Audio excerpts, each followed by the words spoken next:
بسم الله الرحمن الرحيم. الحمد لله الذي أنزل على عبده الكتاب ولم يجعل له عوجا قيما لينذر بأسا شديدا من لدنه ويبشر المؤمنين الذين يعملون الصالحات أن لهم أجرا حسنا ماكثين فيه أبدا وينذر الذين قالوا اتخذ الله ولدا ما لهم به من علم ولا لآبائهم كبرت كلمة تخرج من أفواههم إن يقولون إلا كذبا فلعلك باخع نفسك على آثارهم إن لم يؤمنوا بهذا الحديث أسفا إنا جعلنا ما على الأرض زينة لها لنبلوهم أيهم أحسن عملا وإنا لجاعلون ما عليها صعيدا جرزا أم حسبت أن أصحاب الكهف والرقيم كانوا من آياتنا عجبا إذ أوى الفتية إلى الكهف فقالوا ربنا آتنا من لدنك رحمة وهيئ لنا من أمرنا رشدا فضربنا على آذانهم في الكهف سنين عددا ثم بعثناهم لنعلم أي الحزبين أحصى لما لبثوا أمدا نحن نقص عليك نبأهم بالحق إنهم فتية آمنوا بربهم وزدناهم هدى وربطنا على قلوبهم إذ قاموا فقالوا ربنا رب السماوات والأرض لن ندعو من دونه إلها لقد قلنا إذا شططا هؤلاء قوم اتخذوا من دونه آلهة لولا يأتون عليهم بسلطان بين فمن أظلم ممن افترى على الله كذبا وإذ اعتزلتموهم وما يعبدون إلا الله فأووا إلى الكهف ينشر لكم ربكم من رحمته ويهيئ لكم من أمركم مرفقا وترى الشمس إذا طلعت تزاور عن كهفهم ذات اليمين وإذا غربت تقرضهم ذات الشمال وهم في فجوة منه ذلك من آيات الله من يهد الله فهو المهتد ومن يضلل فلن تجد له وليا مرشدا وتحسبهم أيقاظا وهم رقود ونقلبهم ذات اليمين وذات الشمال وكلبهم باسط ذراعيه بالوصيد لو اطلعت عليهم لوليت منهم فرارا ولملئت منهم رعبا وكذلك بعثناهم ليتساءلوا بينهم قال قائل منهم كم لبثتم قالوا لبثنا يوما أو بعض يوم قالوا ربكم أعلم بما لبثتم فابعثوا أحدكم بورقكم هذه إلى المدينة فلينظر أيها أزكى طعاما فليأتكم برزق منه وليتلطف ولا يشعرن بكم أحدا إنهم إن يظهروا عليكم يرجموكم أو يعيدوكم في ملتهم ولن تفلحوا إذا أبدا وكذلك أعثرنا عليهم ليعلموا أن وعد الله حق وأن الساعة لا ريب فيها إذ يتنازعون بينهم أمرهم فقالوا بنوا عليهم بنيانا ربهم أعلم بهم قال الذين غلبوا على أمرهم لنتخذن عليهم مسجدا سيقولون ثلاثة رابعهم كلبهم ويقولون خمسة سادسهم كلبهم رجما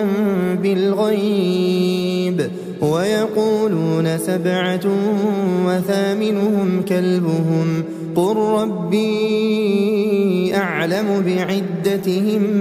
ما يعلمهم إلا قليل فلا تمار فيهم إلا مراء ظاهرا ولا تستفت فيهم منهم أحدا ولا تقولن لشيء إني فاعل ذلك غدا إلا أن يشاء الله واذكر ربك إذا نسيت وقل عسى أن يهديني ربي لأقرب من هذا رشدا ولبثوا في كهفهم 300 سنين وازدادوا 9 قل الله أعلم بما لبثوا له غيب السماوات والأرض أبصر به وأسمع ما لهم من دونه من ولي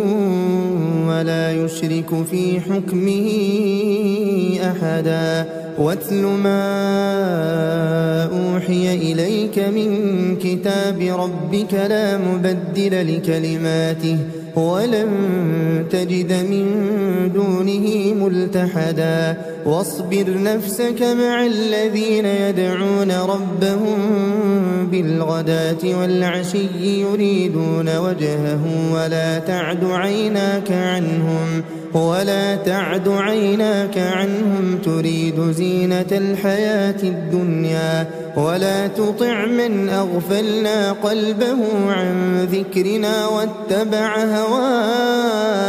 واتبع هواه وكان أمره فرطا وقل الحق من ربكم فمن شاء فليؤمن ومن شاء فليكفر إنا أعتدنا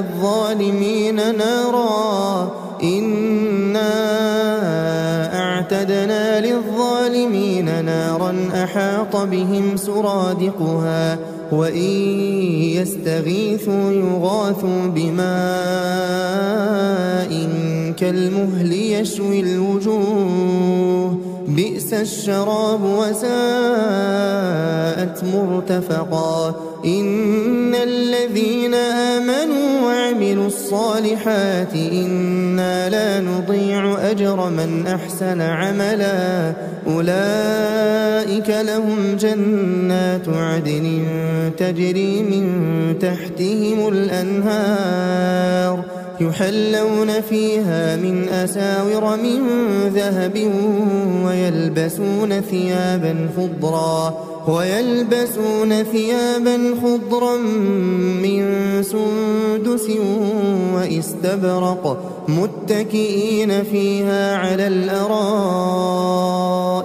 نعم الثواب وحسنت مرتفقا واضرب لهم مثل الرجلين جعلنا لأحدهما جنتين من أعناب وحففناهما بنخل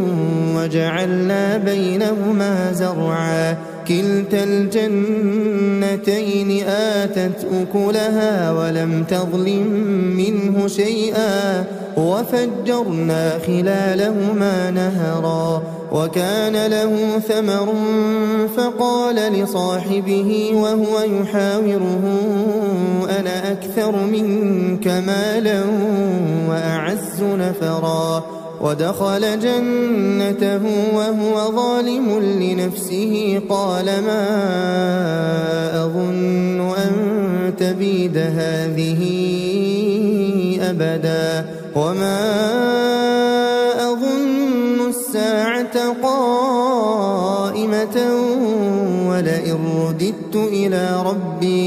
ولئن رددت إلى ربي لأجدن خيرا منها منقلبا قال له صاحبه وهو يحاوره أكفرت بالذي خلقك من تراب ثم من نطفة ثم سواك رجلا لكن هو الله ربي ولا أشرك بربي أحدا ولولا إذ دخلت جنتك قلت ما شاء الله لا قوة إلا بالله إن ترني أنا أقل منك مالا وولدا فعسى ربي أن يؤتيني خيرا من جنتك ويرسل عليها حسبانا من السماء فتصبح صعيدا زلقا أو يصبح ماؤها غورا فلن تستطيع له طلبا وأحيط بثمره فأصبح يقلب كفيه على ما أنفق فيها وهي خاوية على عروشها ويقول يا ليتني لم أشرك بربي أحدا ولم تكن له فئة ينصرونه من دون الله وما كان منتصرا هنالك الولاية لله الحق هو خير ثوابا وخير عقبا واضرب لهم مثل الحياة الدنيا كماء إن أنزلناه من السماء فاختلط به نبات الأرض فأصبح هشيما تذروه الرياح وكان الله على كل شيء مقتدرا المال والبنون زينة الحياة الدنيا والباقيات الصالحات خير عند ربك ثوابا وخير أملا ويوم نسير الجبال وترى الأرض بارزة وحشرناهم فلم نغادر منهم أحدا وعرضوا على ربك صفا لقد جئتمونا كما خلقناكم أول مرة بل زعمتم أن لن نجعل لكم موعدا ووضع الكتاب فترى المجرمين مشفقين مما فيه ويقولون يا ويلتنا ما لهذا الكتاب لا يغادر صغيرة ولا كبيرة إلا أحصاها ووجدوا ما عملوا حاضرا ولا يظلم ربك أحدا وإذ قلنا للملائكة اسجدوا لآدم فسجدوا إلا إبليس كان من الجن ففسق عن أمر ربه أفتتخذونه وذريته أولياء من دوني وهم لكم عدو بئس للظالمين بدلا ما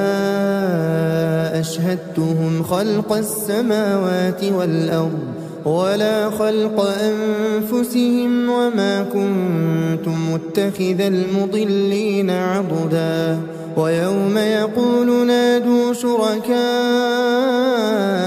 الذين زعمتم فدعوهم فلم يستجيبوا لهم وجعلنا بينهم موبقا ورأى المجرمون النار فظنوا أنهم مواقعوها ولم يجدوا عنها مصرفا ولقد صرفنا في هذا القرآن للناس من كل مثل وكان الإنسان أكثر شيء جدلا وما منع الناس أن يؤمنوا إذ جاءهم الهدى ويستغفروا ربهم إلا أن تأتيهم سنة الأولين أو يأتيهم العذاب قبلا وما نرسل المرسلين إلا مبشرين ومنذرين ويجادل الذين كفروا بالباطل ليدحضوا به الحق واتخذوا آياتي وما أنذروا هزوا ومن أظلم ممن ذكر بآيات ربه فأعرض عنها ونسي ما قدمت يداه إنا جعلنا على قلوبهم أكنة أن يفقهوه وفي آذانهم وقرا وإن تدعهم إلى الهدى فلن يهتدوا إذا أبدا وربك الغفور ذو الرحمة لو يؤاخذهم بما كسبوا لعجل لهم العذاب بل لهم موعد لن يجدوا من دونه موئلا وتلك القرى أهلكناهم لما ظلموا وجعلنا لمهلكهم موعدا وإذ قال موسى لفتاه لا أبرح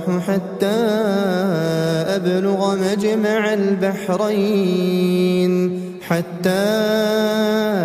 أبلغ مجمع البحرين أو أمضي حقبا فلما بلغا مجمع بينهما نسيا حوتهما فاتخذ سبيله في البحر سربا فلما جاوزا قال لفتاه آتنا غداءنا لقد لقينا من سفرنا هذا نصبا قال أرأيت إذ أوينا إلى الصخرة فإني نسيت الحوت وما أنسانيه إلا الشيطان أن أذكره واتخذ سبيله في البحر عجبا قال ذلك ما كنا نبغي فارتدا على آثارهما قصصا فوجدا عبدا من عبادنا آتيناه رحمة من عندنا وعلمناه من لدنا علما قال له موسى هل أتبعك على أن تعلمني مما علمت رشدا قال إنك لن تستطيع معي صبرا وكيف تصبر على ما لم تحط به خبرا قال ستجدني إن شاء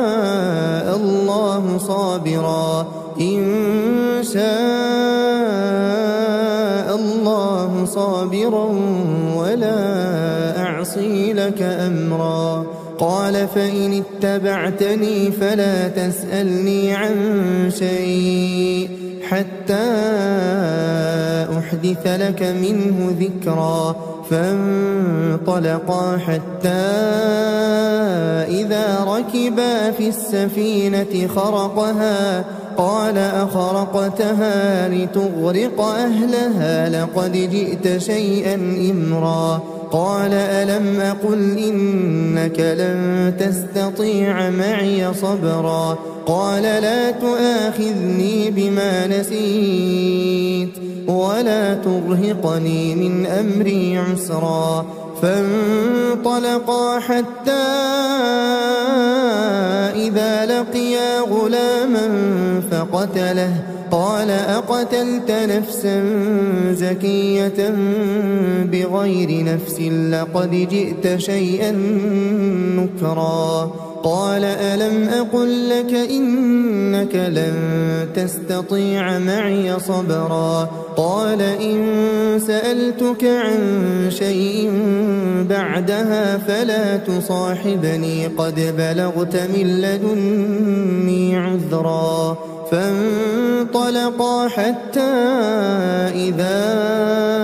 أتيا أهل قرية استطعما أهلها فأبوا أن يضيفوهما فوجدا فيها جدارا يريد أن ينقض فأقامه قال لو شئت لاتخذت عليه أجرا قال هذا فراق بيني وبينك سأنبئك بتأويل ما لم تستطع عليه صبرا أما السفينة فكانت لمساكين يعملون في البحر فأردت أن أعيبها وكان وراءهم ملك يأخذ كل سفينة غصبا وأما الغلام فكان أبواه مؤمنين فخشينا أن يرهقهما طغيانا وكفرا فأردنا أن يبدلهما ربهما خيرا منه زكاة وأقرب رحما وأما الجدار فكان لغلامين يتيمين في المدينة وكان تحته كنز لهما وكان أبوهما صالحا فأراد ربك أن يبلغا أشدهما ويستخرجا كنزهما رحمة من ربك وما فعلته عن أمري ذلك تأويل ما لم تسطع عليه صبرا ويسألونك عن ذي القرنين قل سأتلو عليكم منه ذكرا إنا مكنا له في الأرض وآتيناه من كل شيء سببا فأتبع سببا حتى إذا بلغ مغرب الشمس وجدها تغرب في عين حمئة ووجد عندها قوما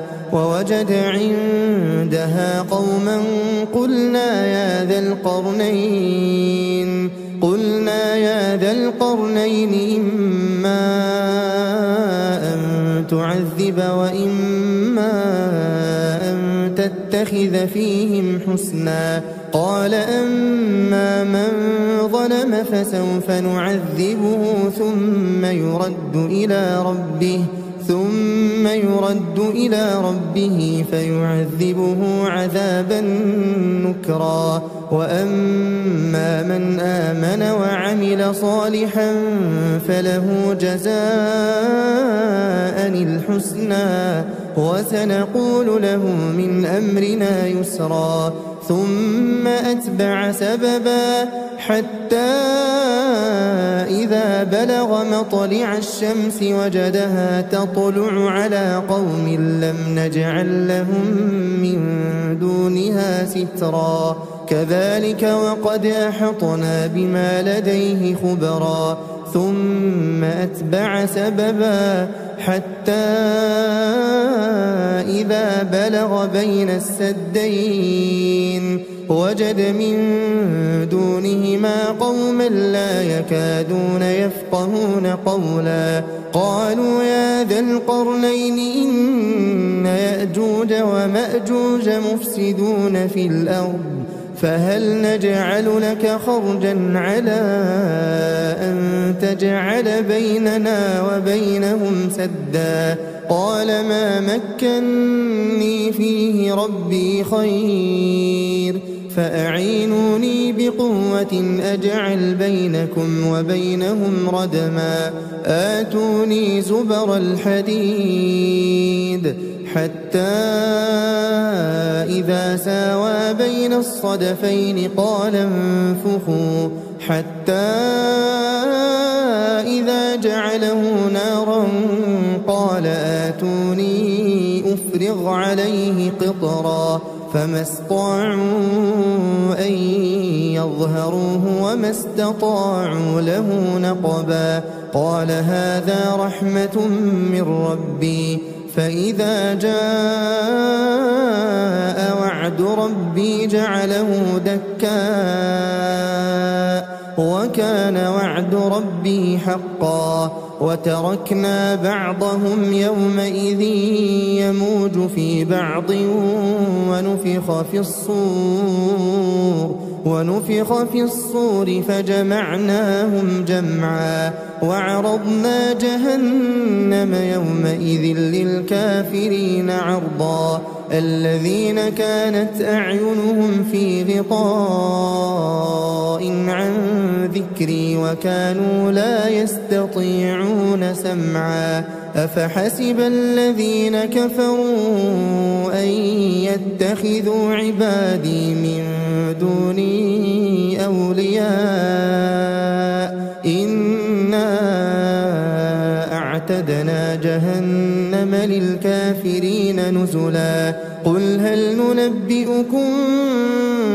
بالأخسرين أعمالا الذين ضل سعيهم في الحياة الدنيا وهم يحسبون أنهم يحسنون صنعا أولئك الذين كفروا بآيات ربهم ولقائه فحبطت أعمالهم فلا نقيم لهم يوم القيامة وزنا ذلك جزاؤهم جهنم بما كفروا واتخذوا آياتي ورسلي هزوا إن الذين آمنوا وعملوا الصالحات كانت لهم جنات الفردوس نزلا خالدين فيها لا يبغون عنها حولا قل لو كان البحر مدادا لكلمات ربي لنفد البحر قبل أن تنفد كلمات ربي ولو جئنا بمثله مددا قل إنما أنا بشر مثلكم يوحى إلي أنما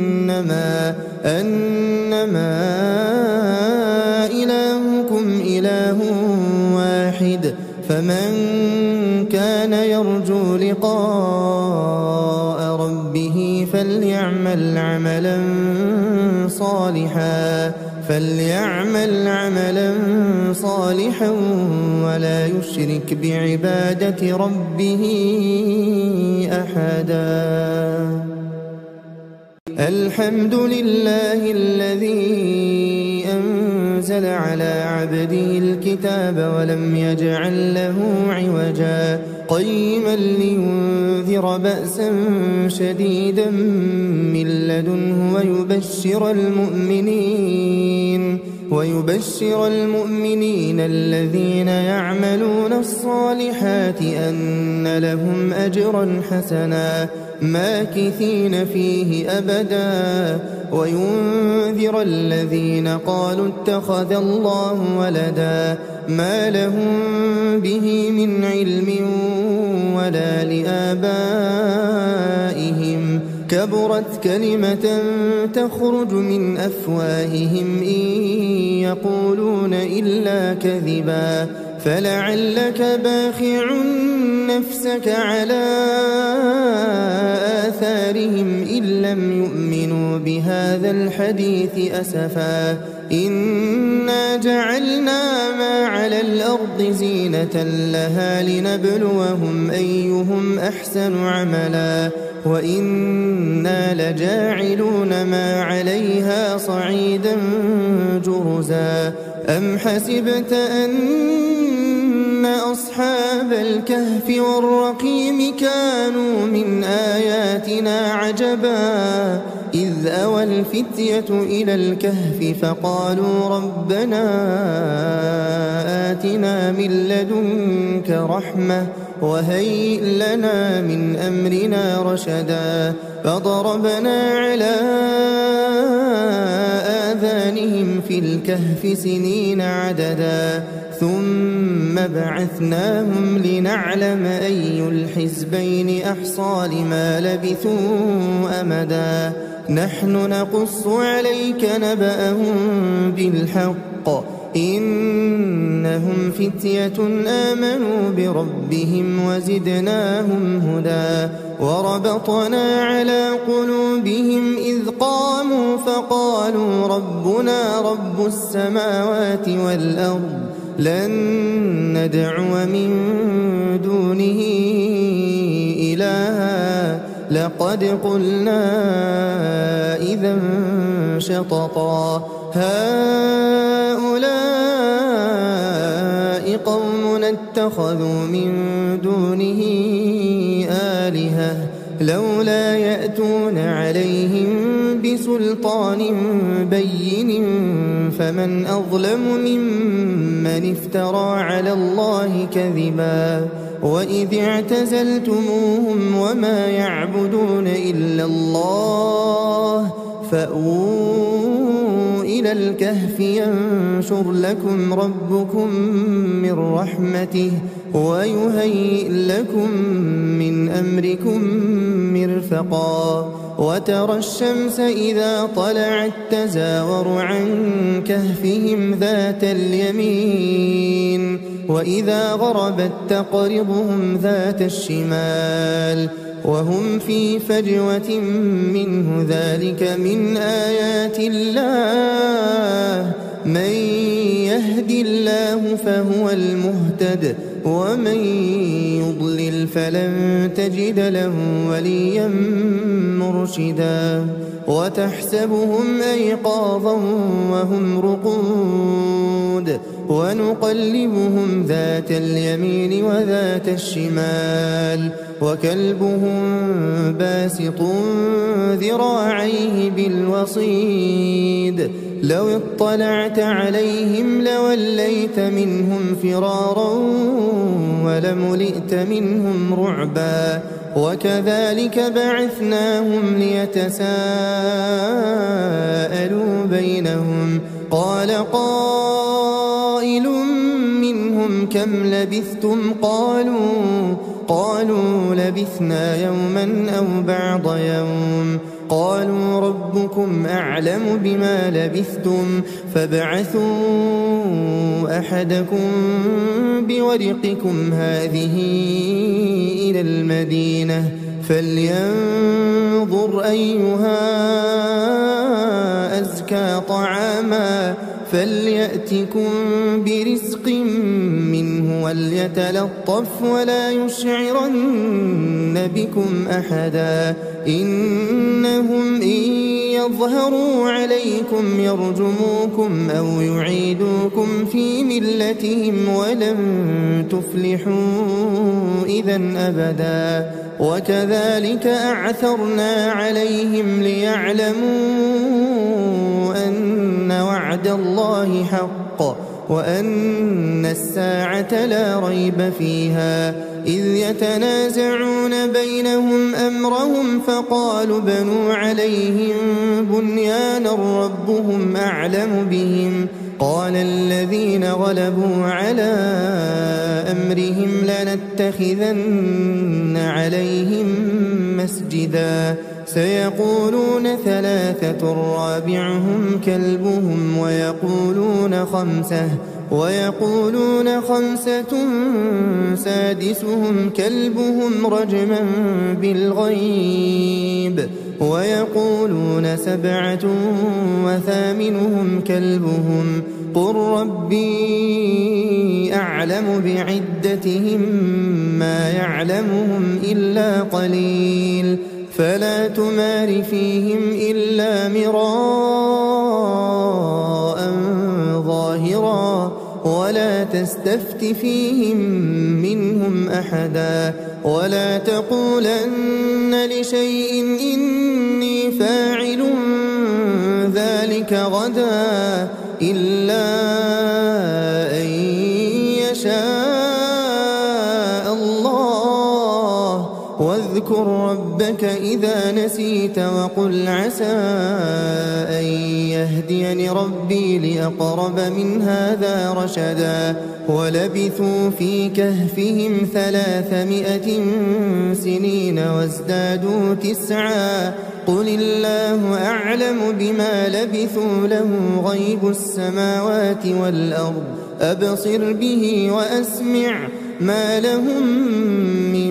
دونه من ولي ولا يشرك في حكمه أحدا واتل ما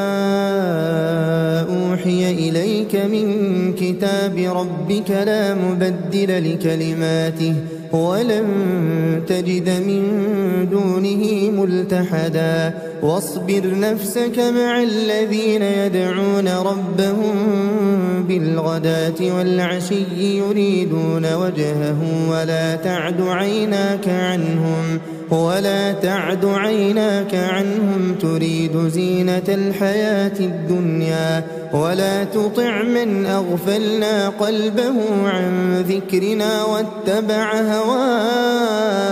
واتبع هواه وكان أمره فرطا وقل الحق من ربكم فمن شاء فليؤمن ومن شاء فليكفر إنا أعتدنا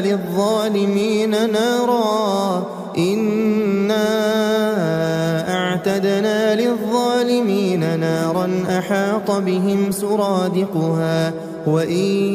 يستغيثوا يغاثوا بماء كالمهل يشوي الوجوه بئس الشراب وساءت مرتفقا إن الذين آمنوا وعملوا الصالحات إنا لا نضيع أجر من أحسن عملا أولئك لهم جنات عدن تجري من تحتهم الأنهار يحلون فيها من أساور من ذهب ويلبسون ثيابا خضرا من سندس وإستبرق متكئين فيها على الأرائك نعم الثواب وحسنت مرتفقا واضرب لهم مثل الرجلين جعلنا لأحدهما جنتين من أعناب وحففناهما بنخل وجعلنا بينهما زرعا كلتا الجنتين آتت أكلها ولم تظلم منه شيئا وفجرنا خلالهما نهرا وكان له ثمر فقال لصاحبه وهو يحاوره أنا أكثر منك مالا وأعز نفرا ودخل جنته وهو ظالم لنفسه قال ما أظن أن تبيد هذه أبدا وما أظن الساعة قائمة ولئن رددت ولئن رددت إلى ربي لأجدن خيرا منها منقلبا. قال له صاحبه وهو يحاوره أكفرت بالذي خلقك من تراب ثم من نطفة ثم سواك رجلا لكن هو الله ربي ولا أشرك بربي أحدا. ولولا إذ دخلت جنتك قلت ما شاء الله لا قوة إلا بالله إن ترني أنا أقل منك مالا وولدا فعسى ربي أن يؤتيني خيرا من جنتك ويرسل عليها حسبانا من السماء فتصبح صعيدا زلقا أو يصبح ماؤها غورا فلن تستطيع له طلبا. وأحيط بثمره فأصبح يقلب كفيه على ما أنفق فيها وهي خاوية على عروشها ويقول يا ليتني لم أشرك بربي أحدا. ولم تكن له فئة ينصرونه من دون الله وما كان منتصرا. هنالك الولاية لله الحق هو خير ثوابا وخير عقبا. واضرب لهم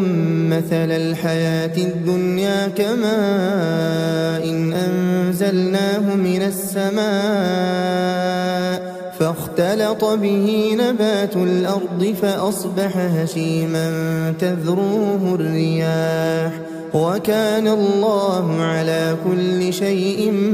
مقتدرا. المال والبنون زينة الحياة الدنيا والباقيات الصالحات خير عند ربك ثوابا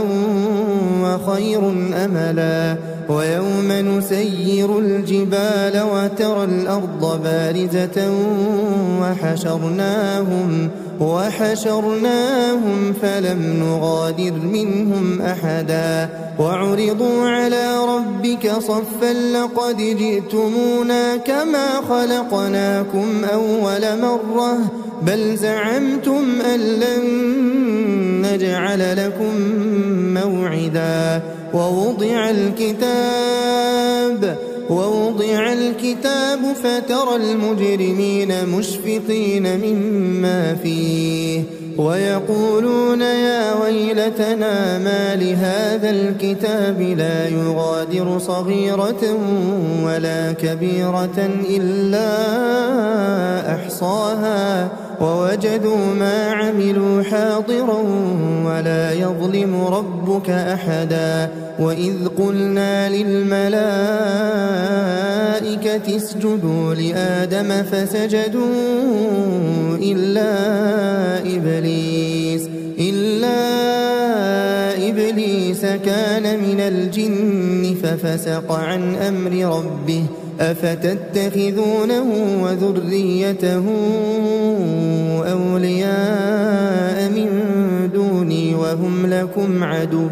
بئس للظالمين بدلا. ما أشهدتهم خلق السماوات والأرض ولا خلق أنفسهم وما كنت متخذ المضلين عضدا. ويوم يقول نادوا شركائي الذين زعمتم فدعوهم فلم يستجيبوا لهم وجعلنا بينهم موبقا. ورأى المجرمون النار فظنوا أنهم مواقعوها ولم اتخذوا عنها مصرفا ولقد صرفنا في هذا القرآن للناس من كل مثل وكان الإنسان أكثر شيء جدلا وما منع الناس أن يؤمنوا إذ جاءهم الهدى ويستغفروا ربهم إلا أن تأتيهم سنة الأولين أو يأتيهم العذاب قبلا وما نرسل المرسلين إلا مبشرين ومنذرين ويجادل الذين كفروا بالباطل ليدحضوا به الحق واتخذوا آياتي وما أنذروا هزوا ومن أظلم ممن ذكر بآيات ربه فأعرض عنها ونسي ما قدمت يداه إنا جعلنا على قلوبهم أكنة أن يفقهوه وفي آذانهم وقرا وإن تدعهم إلى الهدى فلن يهتدوا إذا أبدا وربك الغفور ذو الرحمة لو يؤاخذهم بما كسبوا لعجل لهم العذاب بل لهم موعد لن يجدوا من دونه موئلا وتلك القرى أهلكناهم لما ظلموا وجعلنا لمهلكهم موعدا وإذ قال موسى لفتاه لا أبرح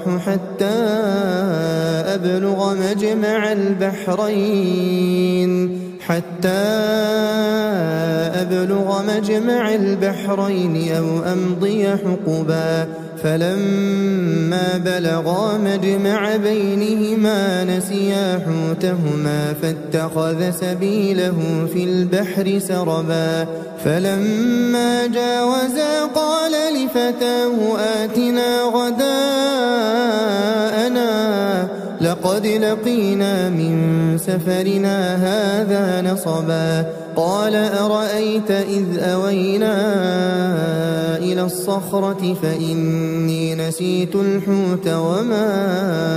أنسانيه إلا الشيطان أن أذكره واتخذ سبيله في البحر عجبا قال ذلك ما كنا نبغي فارتدا على آثارهما قصصا فوجدا عبدا من عبادنا آتيناه رحمة من عندنا وعلمناه من لدنا علما قال له موسى هل أتبعك على أن تعلمني مما علمت رشدا قال إنك لن تستطيع معي صبرا وكيف تصبر على ما لم تحط به خبرا قال ستجدني إن شاء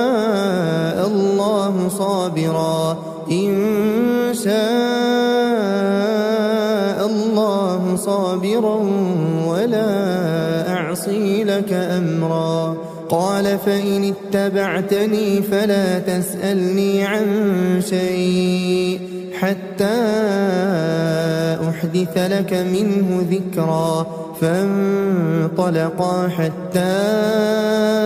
إذا ركبا في السفينة خرقها قال أخرقتها لتغرق أهلها لقد جئت شيئا إمرا قال ألم أقل إنك لن تستطيع معي صبرا قال لا تؤاخذني بما نسيت ولا ترهقني من أمري عسرا فانطلقا حتى إذا لقيا غلاما فقتله قال أقتلت نفسا زكية بغير نفس لقد جئت شيئا نكرا قال ألم أقل لك إنك لن تستطيع معي صبرا قال إن سألتك عن شيء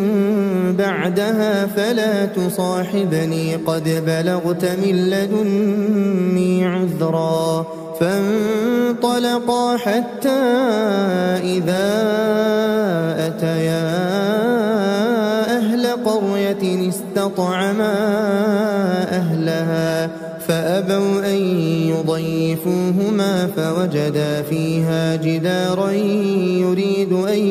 ينقض فأقامه قال لو شئت لاتخذت عليه أجرا قال هذا فراق بيني وبينك سأنبئك بتأويل ما لم تستطع عليه صبرا أما السفينة فكانت لمساكين يعملون في البحر فأردت أن أعيبها وكان وراءهم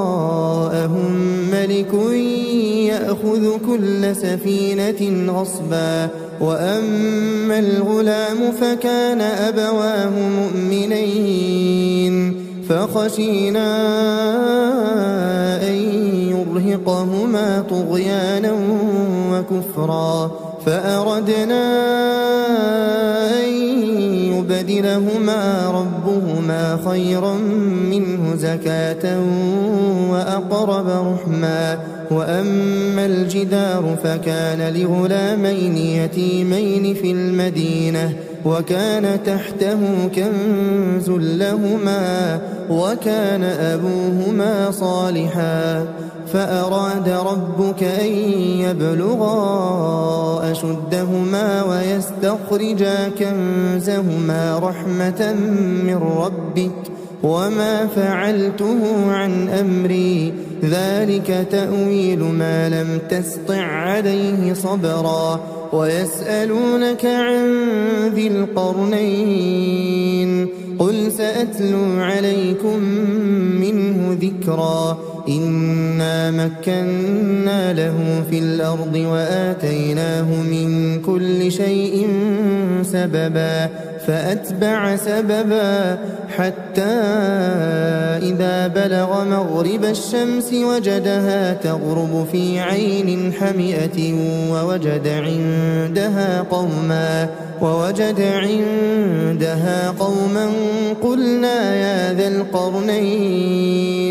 قلنا يا ذا القرنين إما أن تعذب وإما أن تتخذ فيهم حسنا قال أما من ظلم فسوف نعذبه ثم يرد إلى ربه فيعذبه عذابا نكرا وأما من آمن وعمل صالحا فله جزاء الحسنى وسنقول له من أمرنا يسرا ثم أتبع سببا حتى إذا بلغ مطلع الشمس وجدها تطلع على قوم لم نجعل لهم من دونها سترا كذلك وقد أحطنا بما لديه خبرا ثم أتبع سببا حتى إذا بلغ بين السدين وجد من دونهما قوما لا يكادون يفقهون قولا قالوا يا ذا القرنين إن يأجوج ومأجوج مفسدون في الأرض فهل نجعل لك خرجا على أن تجعل بيننا وبينهم سدا قال ما مكني فيه ربي خير فأعينوني بقوة أجعل بينكم وبينهم ردما آتوني زبر الحديد حتى إذا ساوى بين الصدفين قال انفخوا حتى إذا جعله نارا قال آتوني أفرغ عليه قطرا فما استطاعوا أن يظهروه وما استطاعوا له نقبا قال هذا رحمة من ربي فإذا جاء وعد ربي جعله دكاء وكان وعد ربي حقا وتركنا بعضهم يومئذ يموج في بعض ونفخ في الصور فجمعناهم جمعا وعرضنا جهنم يومئذ للكافرين عرضا الذين كانت أعينهم في غطاء عن ذكري وكانوا لا يستطيعون سمعا أفحسب الذين كفروا أن يتخذوا عبادي من دوني أولياء إنا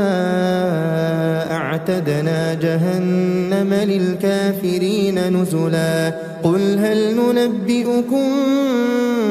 بالأخسرين أعمالا الذين ضل سعيهم في الحياة الدنيا وهم يحسبون أنهم يحسنون صنعا أولئك الذين كفروا بآيات ربهم ولقائه فحبطت أعمالهم فلا نقيم لهم يوم القيامة وزنا ذلك جزاؤهم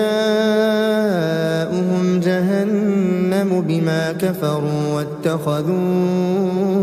آياتي ورسلي هزوا إن الذين آمنوا وعملوا الصالحات كانت لهم جنات الفردوس نزلا خالدين فيها لا يبغون عنها حولا قل لو كان البحر مدادا لكلمات ربي لنفد البحر قبل أن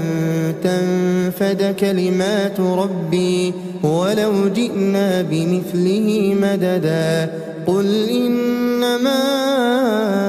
أنا بشر مثلكم يوحى إلي أنما إلهكم إله واحد فمن كان يرجو لقاء ربه فليعمل عملا صالحا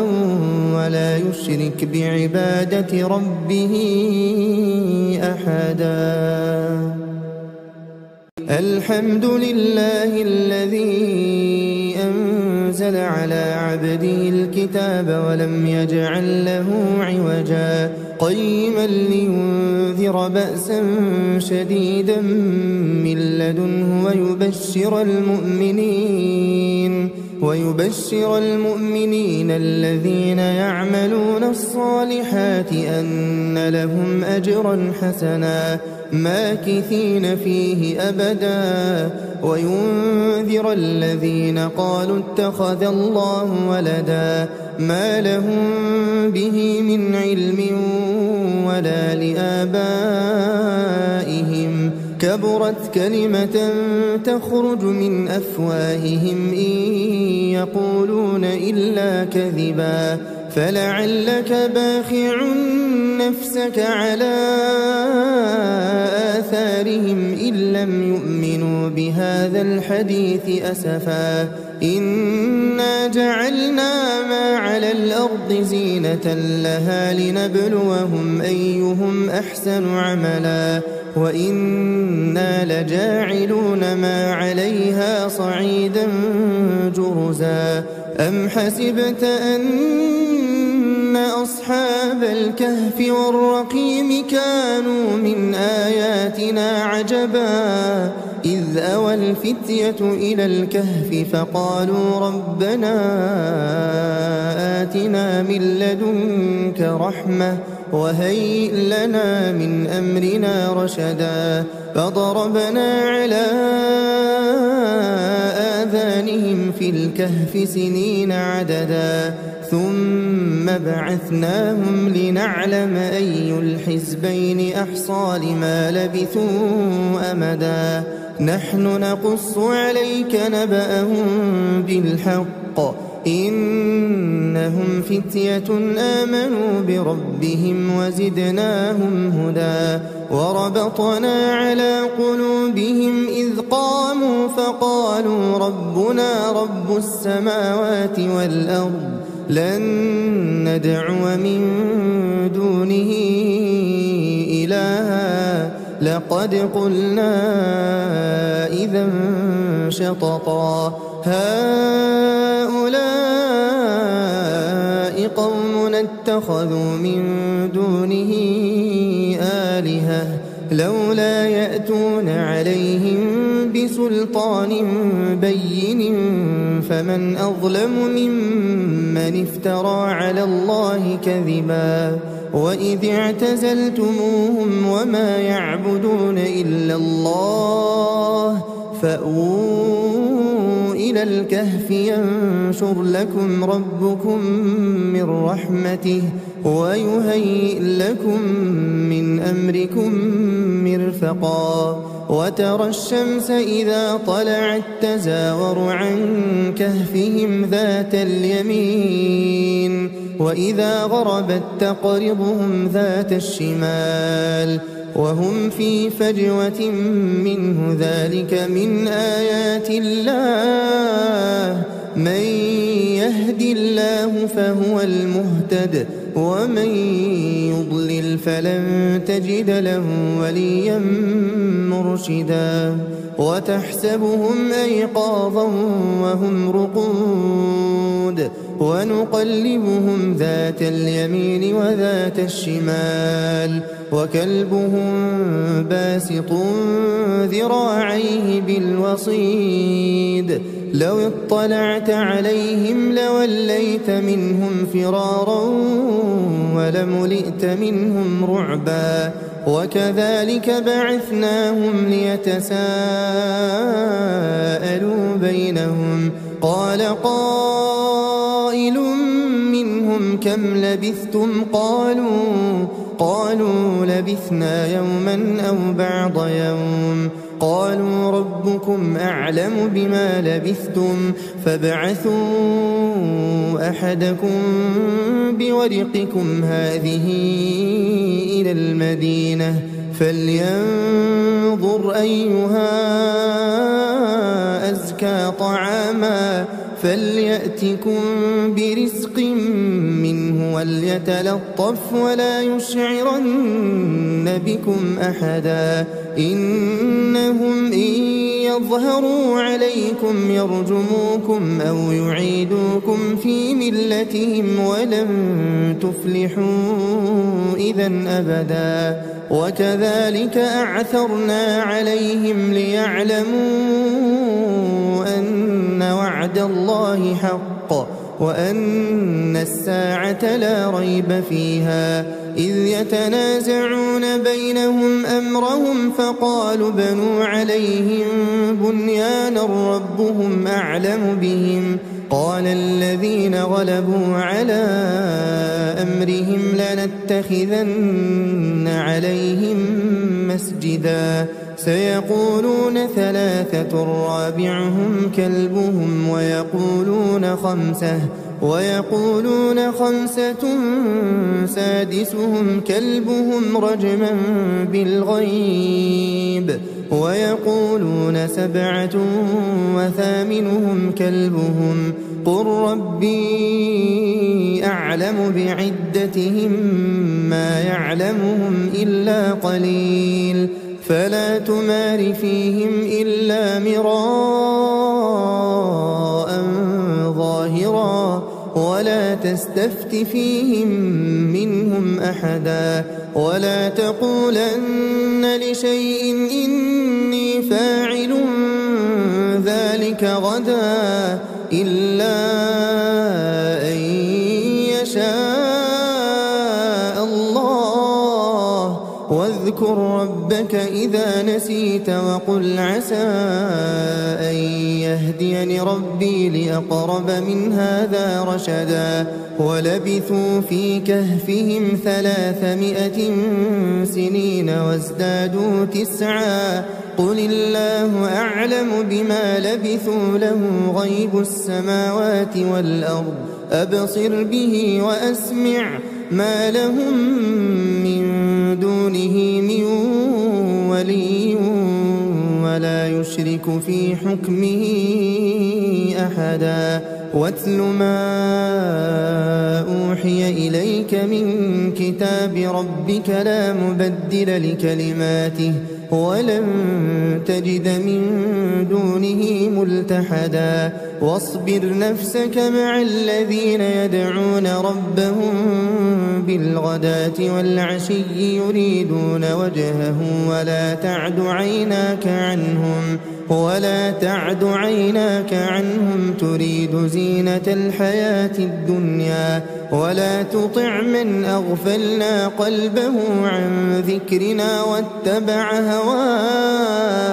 واتبع هواه وكان أمره فرطا وقل الحق من ربكم فمن شاء فليؤمن ومن شاء فليكفر إنا أعتدنا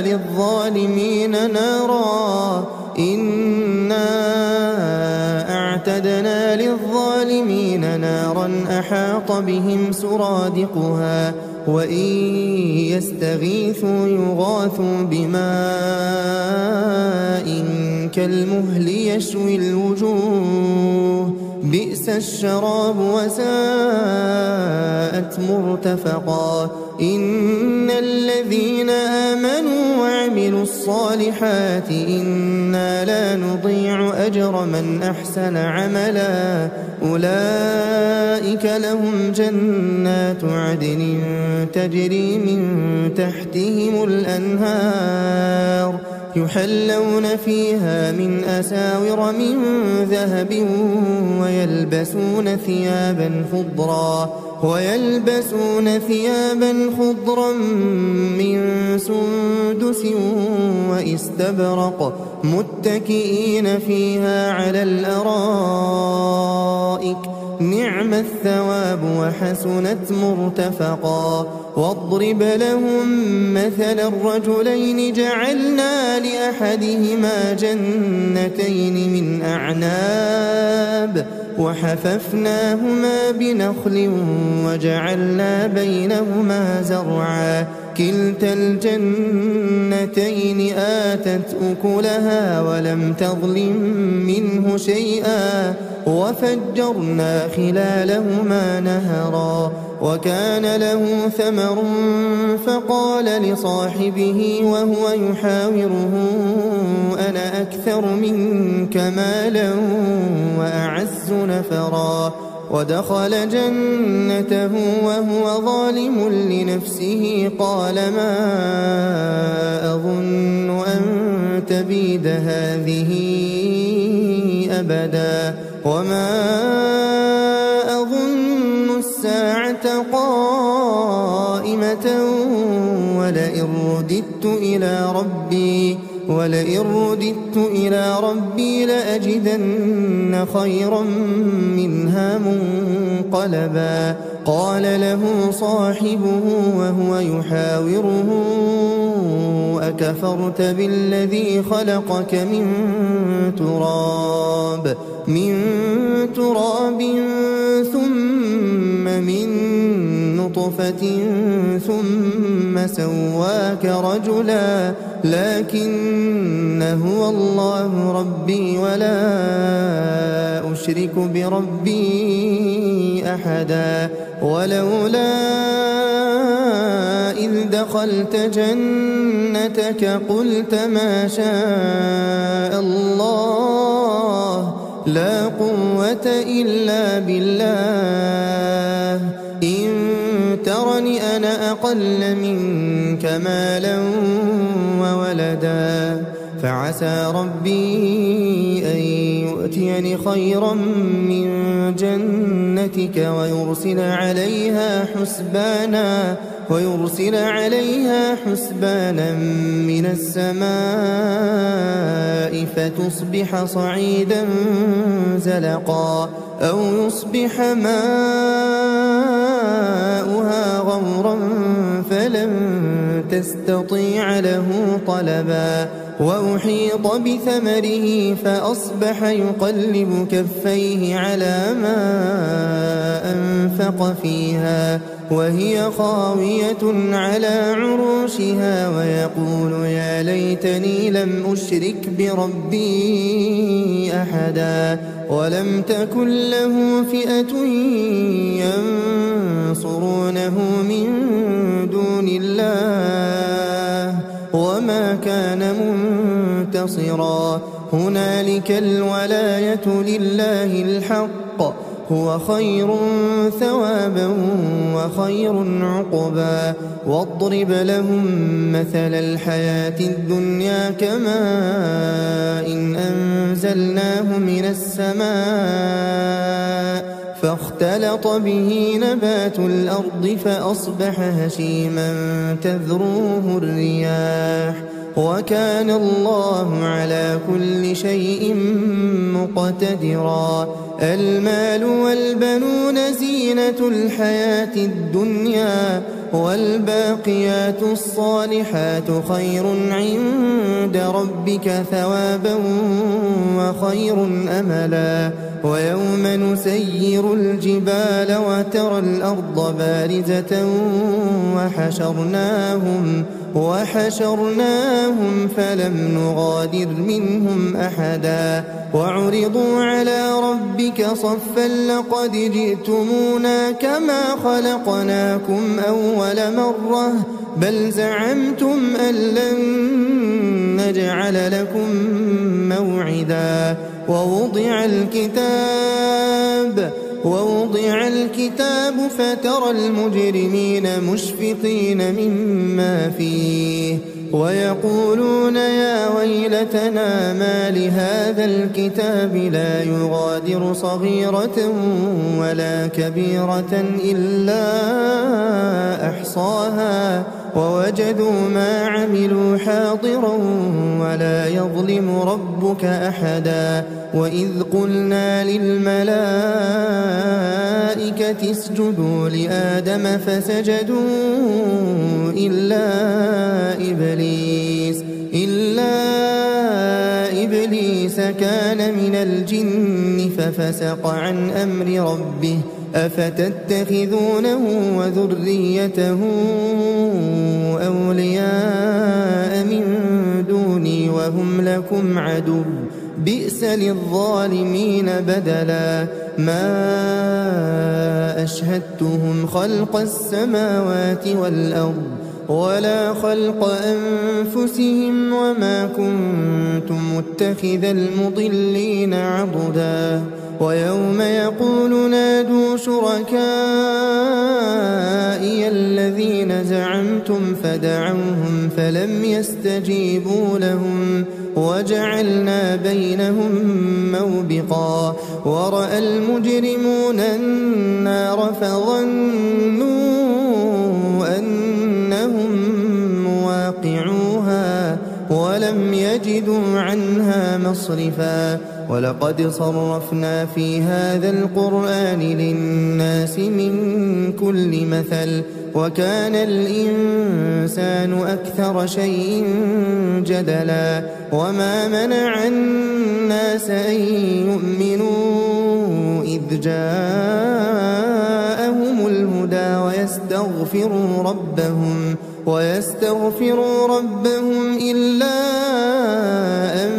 تأتيهم سنة الأولين أو يأتيهم العذاب قبلا وما نرسل المرسلين إلا مبشرين ومنذرين ويجادل الذين كفروا بالباطل ليدحضوا به الحق واتخذوا آياتي وما أنذروا هزوا ومن أظلم ممن ذكر بآيات ربه فأعرض عنها ونسي ما قدمت يداه إنا جعلنا على قلوبهم أكنة أن يفقهوه وفي آذانهم وقرا وإن تدعهم إلى الهدى فلن يهتدوا إذا أبدا وربك الغفور ذو الرحمة لو يؤاخذهم بما كسبوا لعجل لهم العذاب بل لهم موعد لن يجدوا من دونه موئلا وتلك القرى أهلكناهم لما ظلموا وجعلنا لمهلكهم موعدا وإذ قال موسى لفتاه لا أبرح حتى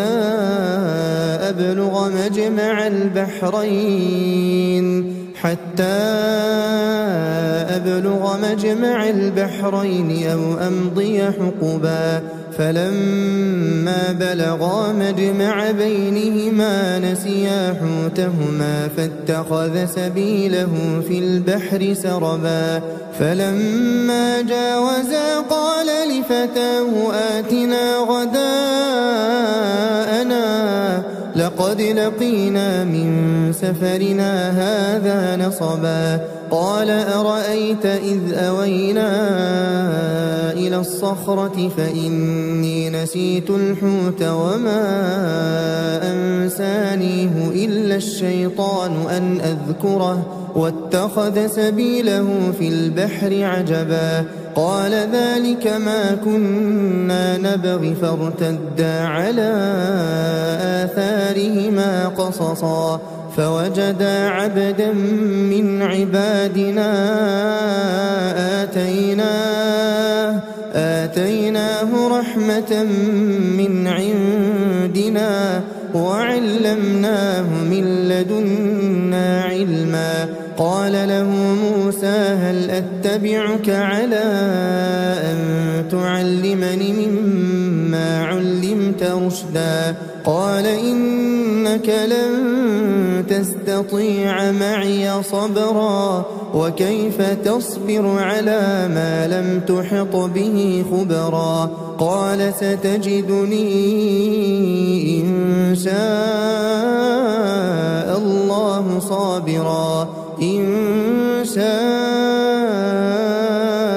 الله صابرا ولا أعصي لك أمرا قال فإن اتبعتني فلا تسألني عن شيء حتى أحدث لك منه ذكرا فانطلقا حتى إذا ركبا في السفينة خرقها قال أخرقتها لتغرق أهلها لقد جئت شيئا إمرا قال ألم أقل إنك لن تستطيع معي صبرا قال لا تؤاخذني بما نسيت ولا ترهقني من أمري عسرا فانطلقا حتى